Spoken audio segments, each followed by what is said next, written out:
네, 우리 오늘 말씀은 이사야 1장 2절 9절 그리고 18절에서 20절 말씀을 본문으로 우리 함께 말씀을 나누려고 하는데 우리 제목 한번 읽어볼까요? 제목 시작. 심판이 있습니다. 분명히 살 길이 있습니다. 라는 제목으로 함께 말씀 나누도록 하겠습니다. 네, 사랑하는 여러분, 이제 여름 사역이 지난주부터 시작이 됐죠. 벌써 이제 각 부서에서 수련회 여름 성경학교 하신 분도 계시고 오늘 지금 하고 있는 청년들도 있고 앞으로 남아 있고 우리 마지막에 뭐가 있어요? 마지막에 여름의 끝은 청년부 수련회죠. 여름 수련회죠. 네, 이제 얼마나 남았죠? 이제 거의 한 달 앞으로 다가온 것 같습니다. 여러분 다들 신청하셨나요?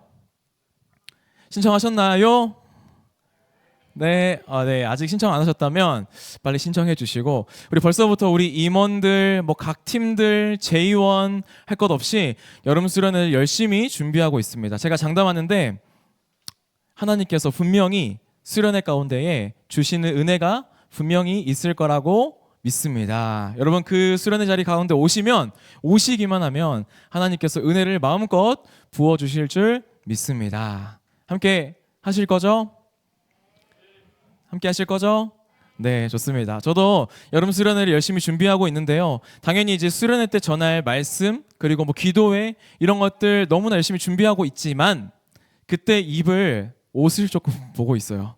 설교할 때 너무 이거 수련회 가서도 이거 입고 하면 안 되잖아요. 너무 포멀하지도 않고 또 너무 캐주얼하지도 않는 그 어딘가에 선에 있는 그 옷을 좀 디깅하고 있습니다. 그런데 여러분 이렇게 옷을 제가 몇 번 찾다 보니까 인스타를 들어가도 그렇고 유튜브를 들어가도 그렇고 자꾸 패션에 관련된 거, 남자 반팔, 뭐 2026년 트렌드 남자 반팔 추천 뭐 이런 것들이 막 도배가 되어 있는 것을 제가 발견하게 됐습니다. 내가 좋아하고 관심 있는 것들은 추천하고 그러지 않은 것들은 추천해주지 않는 그런 필터링 해서 보여주는 것, 이것을 뭐라고 하죠 요즘? 네, 뭐라고요? 네 글자로 알고리즘이라고 합니다. 여러분 이 알고리즘이라는 게 참 편하면서도 한편으로는 좀 무섭더라고요. 추천해주는 것만 제가 이렇게 계속 보다 보니까 제가 굳이 다른 검색어를 입력하지 않으면 다른 분야에 있는 내용들을 찾아보기가 참 어려웠습니다. 그렇게 며칠을 그 안에서만 갇혀 지내다 보면 그 좁은 세상이 내 세상의 전부가 되어버리는 것을 발견하게 되었습니다. 그래서 요즘 사회에 많은 갈등들이 있잖아요. 뭐 성별에 대한 갈등, 뭐 정치적인 색깔에 대한 갈등, 여러 가지 갈등들이 예전보다 훨씬 더 극단으로 치닫고 있다라고 생각이 드는데 어쩌면 이 알고리즘이 우리를 각자의 다른 세계에 가둬놓고 있기 때문에 이런 갈등들이 더 극단으로 치닫고 있지 않나라는 그러한 생각을 혼자 해보게 됐습니다. 그런데 여러분 이 알고리즘이라는 게 신앙생활에도 작동이 된다는 거 혹시 알고 계십니까? 우리 하나님은 몇 개의 성품을 가지고 계실까요? 우리가 셀 수 없을 만큼 굉장히 다채롭고 무한한 성품을 가지고 계시거든요. 여러분 어떤 거 알고 계세요? 하나님의 성품. 네? 네? 전선? 네, 좋습니다. 전선, 전능, 네, 뭐 사랑, 거룩, 공의, 뭐 신실하심, 긍휼하심, 뭐 이런 여러 가지 셀 수 없는 많은 하나님의 성품들이 있고 우리가 그 하나님의 성품들을 묵상하고 생각할 때면 깊은 은혜를 누릴 때도 있습니다. 여러분 근데 그 중에 여러분들이 제일 좋아하는 하나님의 성품은 무엇입니까? 무엇이세요? 제일 좋아하는 하나님의 성품. 단언컨대 맞아요. 단언컨대 제가 말씀드릴 수 있을 것 같아요. 사랑 혹은 은혜일 것 같아요. 맞습니다. 이 요한일서 4장 16절이 말하는 것처럼 하나님은 사랑의 하나님이시죠. 그리고 우리가 지치고 쓰러질 때마다 우리를 안아주시는 분이시고 우리의 허물을 덮어주시는 사랑과 은혜의 하나님이심이 맞습니다. 그런데 여러분 문제는 무엇이냐면 우리가 이 사랑이라는 성품만 계속 생각하고 묵상하다 보면요 그게 마치 하나님이 가지고 계신 성품의 전부라고 착각하게 된다는 것이죠. 하지만 하나님은 사랑의 하나님이신 동시에 어떤 하나님이세요? 공의의 하나님이세요. 공의로우시기 때문에 우리의 죄를 반드시 벌하셔야만 한다는 것이죠. 여러분 어떤 판사가 있다고 생각해 볼까요? 근데 그 판사가 누가 봐도 죄를 지은 범죄자에게 야, 내가 사랑이 많고 내가 자비로우니까 너의 죄 그냥 눈 감고 그냥 봐줄게 라고 그냥 풀어준다면 여러분 그 판사를 우리는 자비롭고 의롭다고 할 수 있을까요? 사랑이 많다고 할 수 있을까요? 그 판사는 불의하고 부패한 판사일 뿐입니다. 그래서 온 우주의 재판장이신 하나님은 그 성품상 공의로운 성품을 가지고 계시기 때문에 우리의 죄를 대충 의아무야 눈 감아 주실 수 없는 분이시다라는 것이죠. 여러분 나훔 1장 2절에서 3절을 보면 여호와께서는 질투가 많으시고 복수하시는 하나님이시다. 여호와께서는 진노하시는데 더디시고 힘이 강하신 분이다. 하지만 죄인들을 결코 그냥 내버려 두지 않으신다라고 말씀하시거든요. 이 말씀을 보면 하나님은 뭐가 많으세요? 질투가 많으시고 복수하시는 하나님이셔서 우리의 죄에 대해서 오랫동안 참으시지만 그 죄를 결코 그냥 넘어가시는 분이 아니시다라는 것이죠. 그래서 이 말씀을 보면 하나님의 자비와 이 공의 두 가지 성품이 동시에 하나님 안에서 불타고 있다는 것을 우리는 알 수 있습니다. 우리 로마서 2장 5절 말씀 볼까요? 같이 읽어보겠습니다. 시작.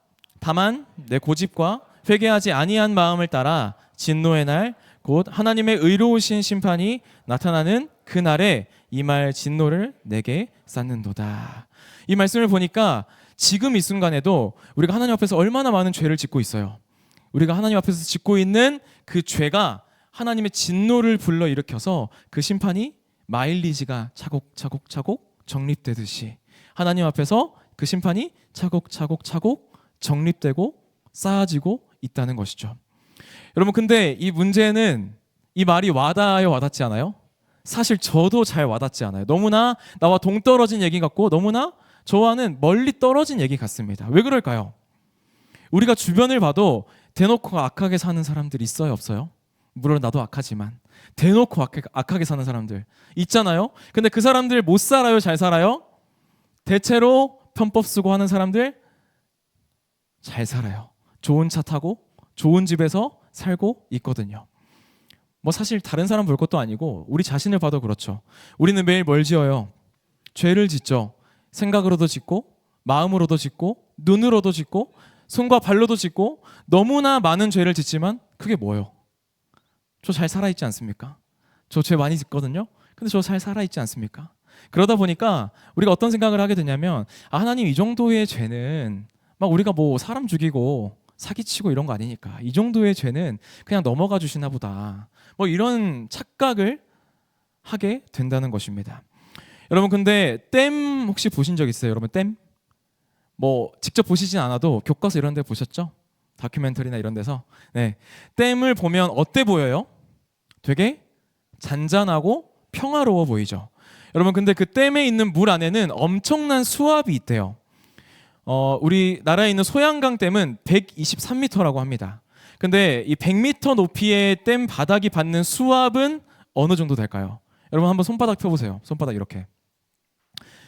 여기 위에 1.5톤짜리 자동차가 한 대 올라가 있는 것과 같은 무게라고 합니다. 어때요, 여러분? 여러분 손바닥에 1.5톤짜리 자동차가 누르고 있는 그런 압력, 이 무게가 바로 이 댐이 받고 있는 압력이라고 합니다. 그러니까 댐 전체를 보면 되게 잔잔해 보이고 조용해 보이지만 그 안에는 수십만 대의 자동차가 그 댐 벽이 있잖아요. 벽을 막 부수려고 나오려는 그런 무섭게 밀어붙이는 힘이 그 안에 있다는 것이죠. 우리가 아무렇게 짓는 죄의 무게만큼 하나님의 진노도 이렇게 무섭게 차오르고 있다는 것입니다. 여러분 그림 한번 띄워주시겠습니까? 네, 재민아이가 만들어졌는데 여러분 근데 왜 이 진노가 아직 이렇게 터지지 않고 있을 수 있을까요? 왜 하나님의 진노가 아직 이렇게 막혀 있고 쌓아져 가고 있는데 왜 아직 터져 나오지 않고 있을까요? 그 이유는 여러 가지 있는 건 아니고 딱 한 가지입니다. 우리가 그 죄에서 전심으로 회개하고 돌이키기를 오래 참으시면서 기다려 주시는 하나님의 오래 참으심 때문이죠. 우리의 죄를 향한 그 진노가 지금도 저렇게 들끓고 있지만 잡초를 뽑다가 곡식을 같이 뽑을까 봐 다 자랄 때까지 지금 오래 참으시고 기다려 주시는 것입니다. 여러분, 근데 이 오래 참는다는 것에 끝이 있을까요, 없을까요? 오래 참는 거예요. 참는 거는 끝이 있죠. 그 심판의 날이 반드시 올 것이고 그 날은 아무도 모르게 도둑같이 우리에게 한 사람도 빠짐없이 임하게 될 것입니다. 여러분, 당장 이 예배가 끝나고 나가는 시간일 수도 있고요. 우리가 오늘 저녁에 잠이 드는 중이어도 전혀 이상하지 않다는 것입니다. 그런데 우리는 그걸 인식하지 못하고 살아가죠. 교회를 좀 다녔거나 좀 기독교에 대해서 조금이라도 아시는 분이시라면 우리가 이 심판을 피할 수 있는 유일한 길이 뭐라는 거 알고 있습니까? 이 심판을 피할 유일한 길? 누구를 믿는 것? 네, 예수 그리스도를 믿는 것이라는 정답을 아주 잘 알고 계실 것입니다. 그런데 여러분께 정말 정직하게 물어보고 싶은 게 있어요. 이 하나님의 심판이 우리에게 그 쏟아지는 그날 정말 여러분들을 구원해 줄 진짜 믿음을 여러분 정말 가지고 계십니까? 만약에 그 믿음을 여러분들이 갖고 계시다라고 대답했다면 그 믿음을 뭐라고 정의하세요? 그 진짜 믿음을 뭐라고 정의하십니까? 성경이 말하는 이 진짜 믿음이 여러분 가운데 없다면 그 누구도 하나님의 심판을 한 사람도 피할 수 없을 것입니다. 설령 저는 예수님 믿는데요 라고 입으로 고백은 하지만 그것이 우리는 진짜 믿음이라고 생각했지만 그것이 하나님 보시기에 구원받는 참 믿음이 아니라고 한다면, 그저 종교 생활에 불과했다면 영원한 심판을 다른 누구도 아닌 바로 나의 온몸으로 받아내야만 한다는 것이죠.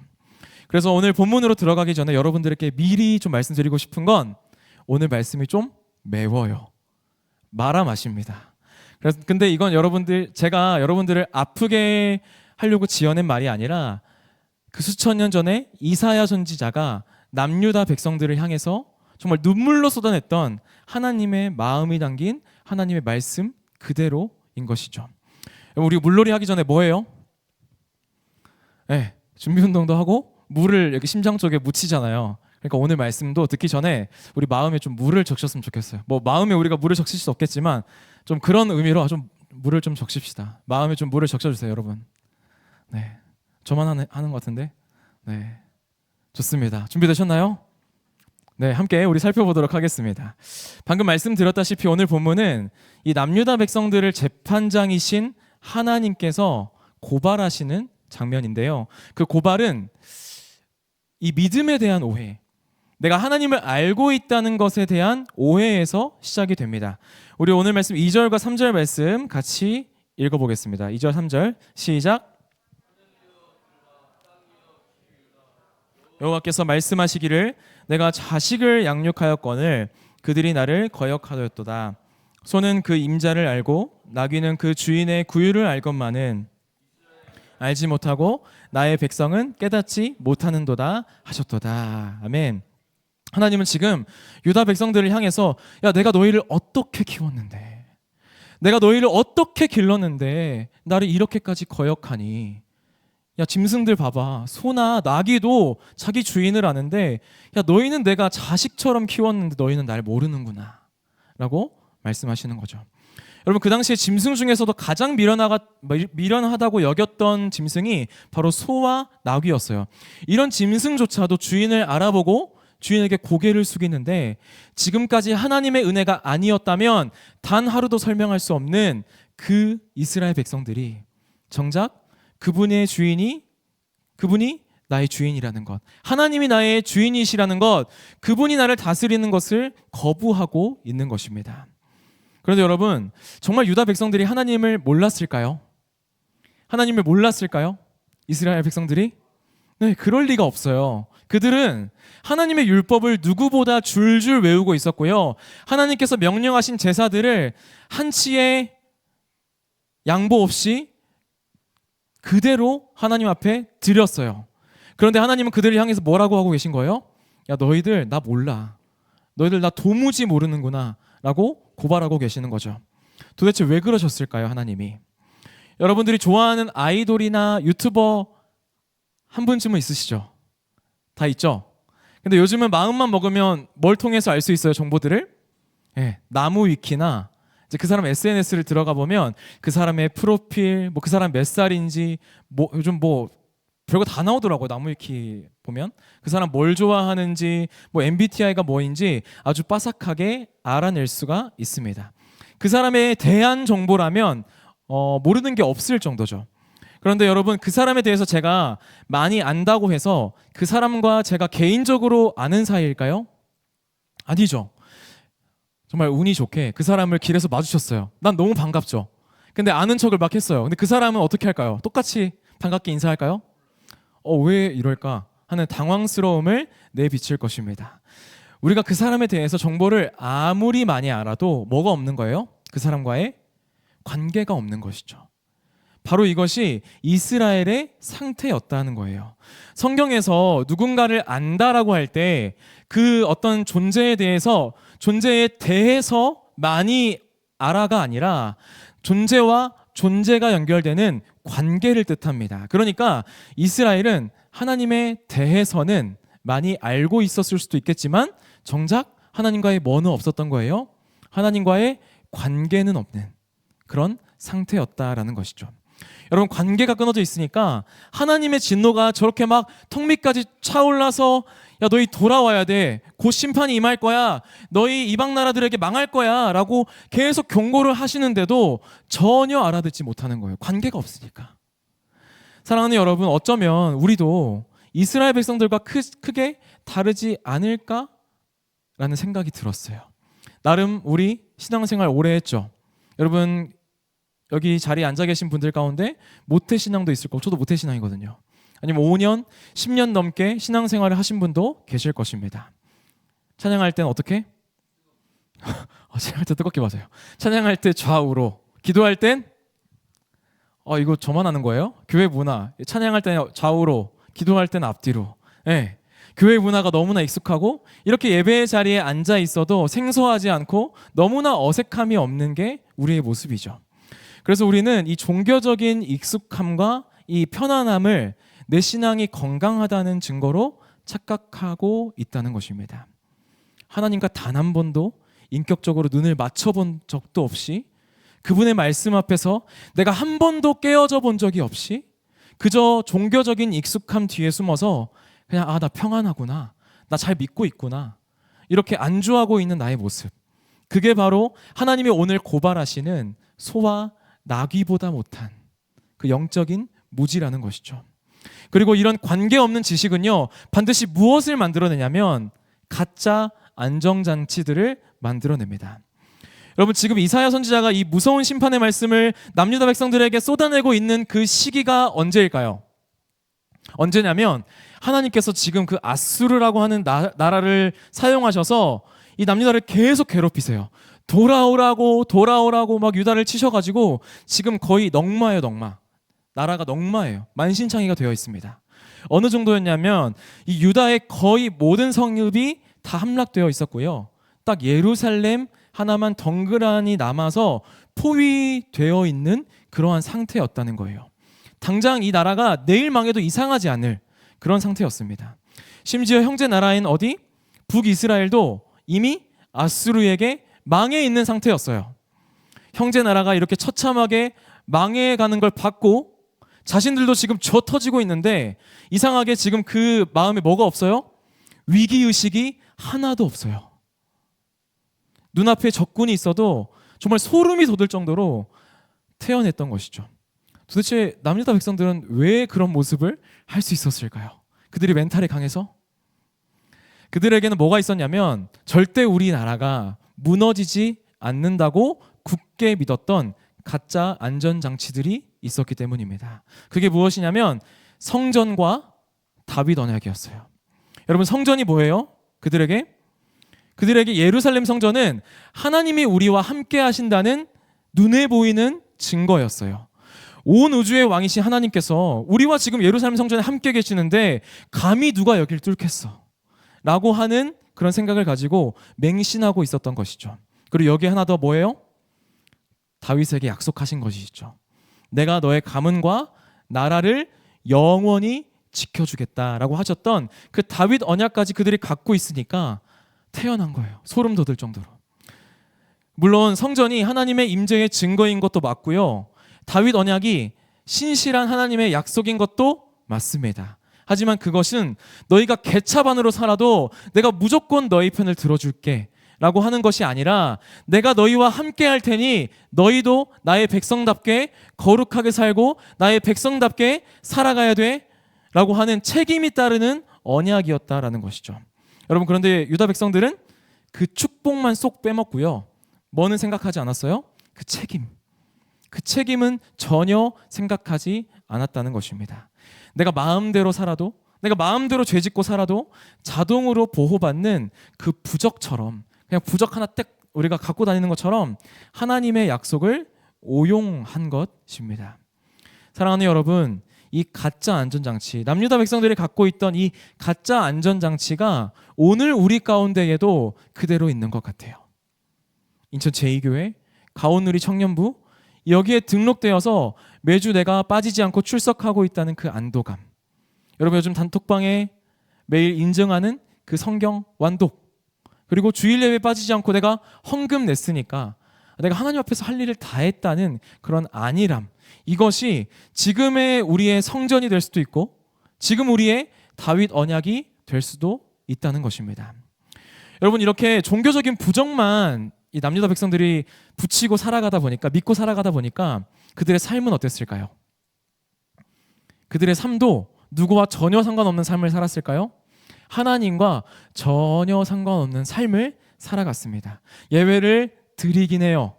그런데 예배가 더 이상 하나님과의 살아있는 관계에서 나오는 게 아니라 그냥 안 오면 어색하니까, 나오면 내가 이상하니까 억지로 몸만 와서 앉아있는 형식이 되어 버렸다라는 것입니다. 껍데기만 남은 예배였다는 것이죠. 그러니까 억지로 앉아있으니까 누구와 만나지 못해요. 예배 자리에 앉아있어도 하나님과 만나지 못해요. 그러니까 예배에서 하나님을 경험하지 못하니까 삶에서도 그분을 살아내질 못하는 거죠. 권력을 가진 사람들은 약자의 것을 빼앗고요. 상인들은 저울을 속이죠. 그리고 그 종착지는 바로 우상 숭배였습니다. 여러분, 우리가 여기서 오해하면 안 되는 게 한 가지 있는데, 유다 백성들이 하나님을 아예 안 믿거나 하나님을 아예 버렸거나 하나님을 완전히 떠난 것은 아니라는 거예요. 그들의 진짜 죄는 하나님도 섬기고, 누구도 섬기고, 돈도 섬기고, 이방신도 섬기고, 성공도 섬기고, 열심히 양다리가 아니라 여러 개의 다리를 거치는, 하나님도 섬기고 다른 것도 섬기는 그러한 양다리였다라는 것이죠. 우리가 교회 안에서는 막 눈물을 흘리면서 매주 예배 가운데 하나님, 주님만이 나의 삶의 주인이십니다 라고 고백하지만 정작 우리의 예배당을 나가는 순간 다시 하나님이 아니라 내 눈에 보이는 돈, 내 눈에 보이는 스펙, 내 눈에 보이는 친구와의 관계, 뭐 안락함이라는 진짜 주인을 내 마음의 보좌에 앉혀놓고 온 마음 다해 숭배하는 모습이 우리의 모습일 수도 있다라는 것이죠. 하나님마저도 내 미래를 위해서, 하나님 제가 헌금 냈으니까, 하나님 제가 예배 나왔으니까, 하나님 제가 바쁜 와중에도 예배 자리 지켰으니까 이거 꼭 해주셔야 돼요, 이거는 꼭 이루어지셔야 돼요, 제가 이 자리는 꼭 가게 해주셔야 돼요 라고 하는 그런 진이 취급하는 이 지독한 모욕을 우리가 자행하고 있다는 것입니다. 그런 우리에게 이사야 1장 21절은 이렇게 말을 하고 있습니다. 신실하던 성읍이 어찌하여 창기가 되었는고. 여러분, 창기는요, 창녀예요, 창녀. 듣기만 해도 거부감이 드는 이 표현을 하나님께서 쓰신 이유가 있습니다. 가장 사랑해야 할 남편이신 하나님을 바로 옆에 두고 세상의 돈과 성공이라는 다른 신과 열심히 바람 피우고 있는 그 영적인 배신의 무게를 이 창녀라는 말보다 더 정확하게 표현할 단어가 없었기 때문입니다. 그만큼 우리의 양다리가 결코 가벼운 죄가 아니라는 것이죠.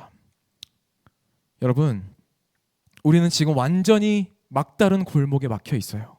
큰일 났어요, 여러분. 우리 교회만 왔다 갔다 했을 뿐 하나님을 제대로 알지 못했고 하나님과의 관계가 없었습니다. 그러면서도 우린 뭐라고 착각했어요? 나 예수님 잘 믿고 있어, 나 교회 잘 다니고 있어, 나 하나님이 나의 주인이야 라고 고백했어요. 종교적인 생활 뒤에 숨어서 우리의 삶은 전혀 바뀌지 않는 우리의 그 모습들을 너무나 많이 발견하고 있다는 것입니다. 우리의 힘으로는 이제 답이 없고 완전한 절망, 그 때문에 차곡차곡 쌓여 있는 그 심판의 불을 우리가 받을 수밖에 없게 되었다는 것이죠.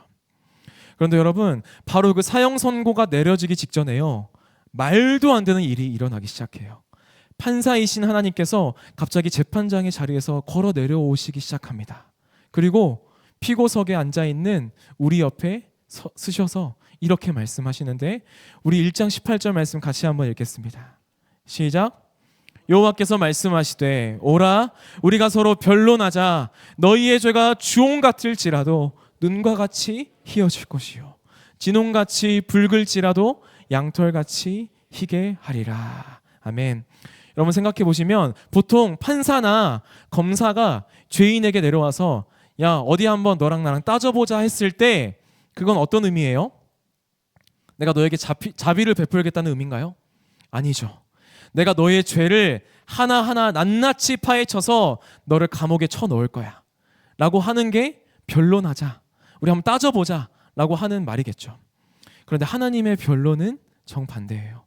내려오셔서 우리가 변론하자 라고 말씀하시고, 너의 죄가 사형감인 건 맞거든, 근데 그거 내가 다 해결해 줄게. 제발 그 껍데기만 남은 신앙, 그 껍데기만 남은 믿음, 그 껍데기만 남은 예배 내려놓고, 종교생활 내려놓고 이제 나랑 좀 친하게 지내자, 나랑 좀 이야기하자 라고 말씀하시는 거예요. 여러분, 여기 나오는 주홍색, 진홍색은요, 당시에 한 번 물들면 절대 빠지지 않는 물감이었어요. 지워지지 않은 우리의 죄의 얼룩을 눈처럼 깨끗하게 지워주시겠다는 말도 안 되는 약속을 하고 계신 것입니다. 여러분, 이게 어떻게 가능할까요? 우리 아까 앞에서 하나님의 성품을 살펴봤죠. 하나님은 사랑의 하나님이신 동시에 어떤 하나님이시라고요? 공의의 하나님이세요. 그 공의의 하나님은 그 우리의 죄를 그냥 못 본 척 넘어갈 수가 없다고 말씀드렸죠. 하나님 앞에서 지은 죄는요, 누군가가 반드시 치러내야만 합니다. 터지기 직전에 그 땜 같은 죄의 대가가 우리를 막 덮치려고 하는 그 순간, 하나님은 우리가 아니라 자신의 하나뿐인 아들 예수 그리스도를 그 심판의 한 가운데로 밀어 넣으시기 시작합니다. 인간이 지은 죄는 인간이 벌을 받아야 되기 때문에 예수님은 참 인간으로 이 땅 가운데 오셨습니다. 하지만 인간은요, 하나님의 그 무서운 심판을 다 버텨낼 힘이 없기 때문에 예수님은 참 하나님으로 이 땅 가운데 오셨습니다. 예수님이 십자가에 못 박히시기 전날 밤에 제발 하나님 아버지, 이 잔을 내게서 거두어달라고 눈물 흘리며 기도하신 이유는 무엇이냐면, 그 십자가에 달리는 그 육체적인 고통이 무서워서가 아니라 그 잔에 담긴 온 인류를 향한 하나님의 무시무시한 진노를 그분 혼자 다 감당해야 했기 때문이죠. 수백만 톤, 아니 어마어마한 심판의 댐이 무너져 내릴 때 예수님은 온몸으로 그 진노를 다 받아내셔야만 했습니다.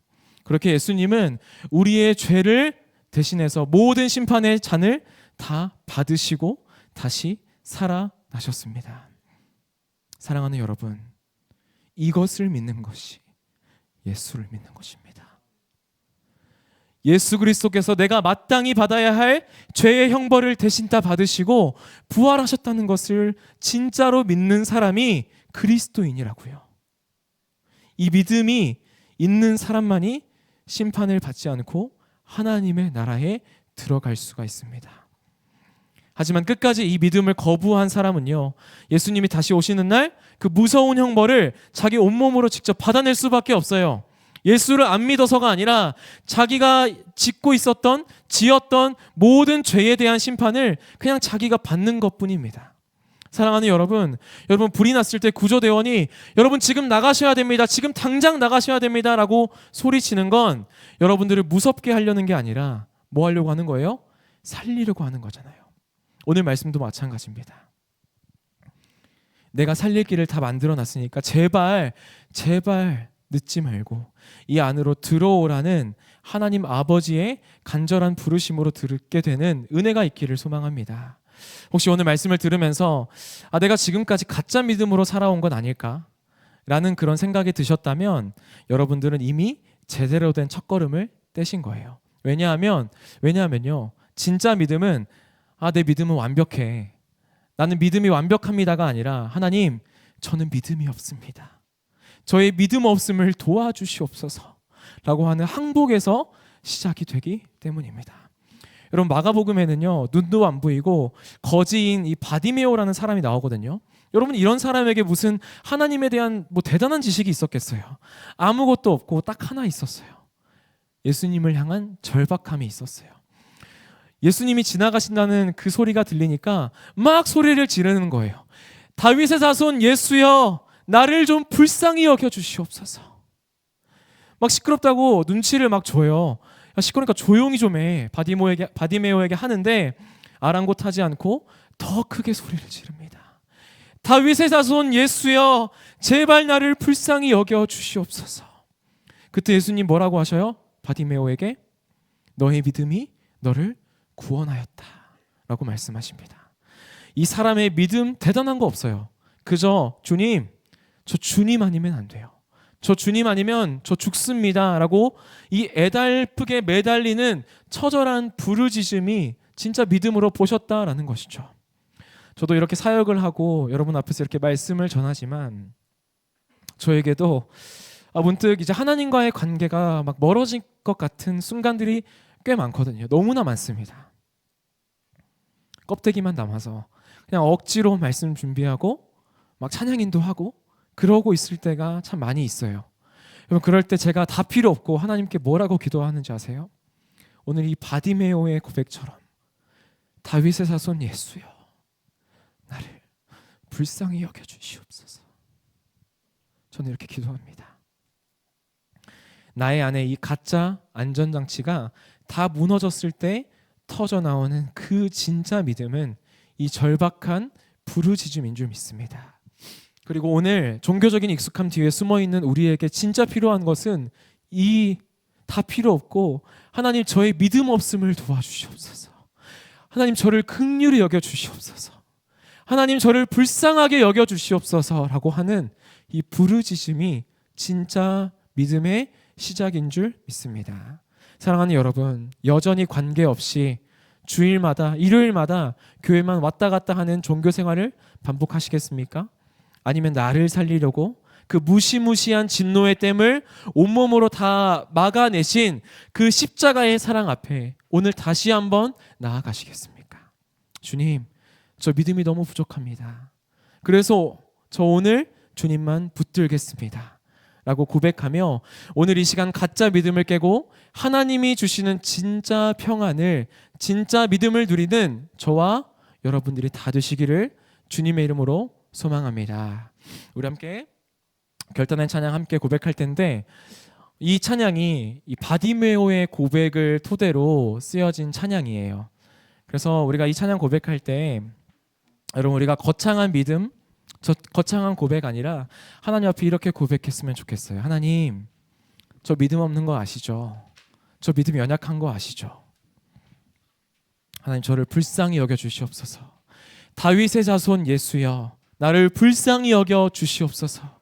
하나님, 저를 긍휼히 여겨 주시옵소서 라고 하는 이 부르짖음이 우리의 마음 가운데에 터져 나오게 되기를 소망합니다.